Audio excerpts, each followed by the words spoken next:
ஊர் ஊராக போனார். அன்றைக்கு எதிர்க்கட்சி தலைவராக இருந்த ஸ்டாலின்,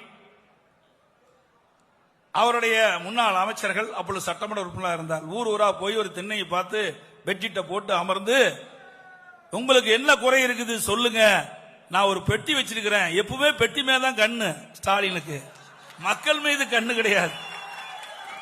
பொட்டி வாங்கி வாங்கி பழக்கம் இல்ல. அதே பெட்டியை வைத்து உங்களுடைய குறைகளை நீங்கள் எழுதி மனுவாக அந்த பெட்டியிலே போடுங்கள், அந்த பெட்டியை பூட்டி நான் பத்திரமாக வைத்துக் கொள்வேன் என்று சொன்னார்.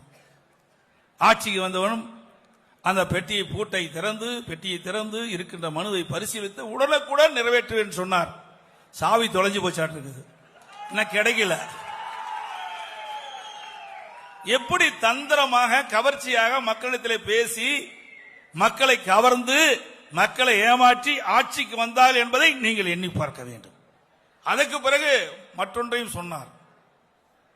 நான் முதலமைச்சர் ஆனவுடன் நீங்கள் எழுதி என்னிடம் வைத்த கோரிக்கை பெட்டியிலே போட்டிருந்தாலும் அதை நிறைவேறவில்லை என்றால் என்னுடைய அறை திறந்தே இருக்கும், எப்பொழுது வேணாலும் நேரடியாக வந்து என்னை சந்தித்து உங்களுடைய குறைகளை தீர்த்துக் கொள்ளலாம் என்று சொன்னார். எத்தனை பேரை நீங்க நேரில் பார்த்தீங்க? உங்க மந்திரியே பார்க்க முடியல, உங்க எம்எல்ஏ பார்க்க முடியல.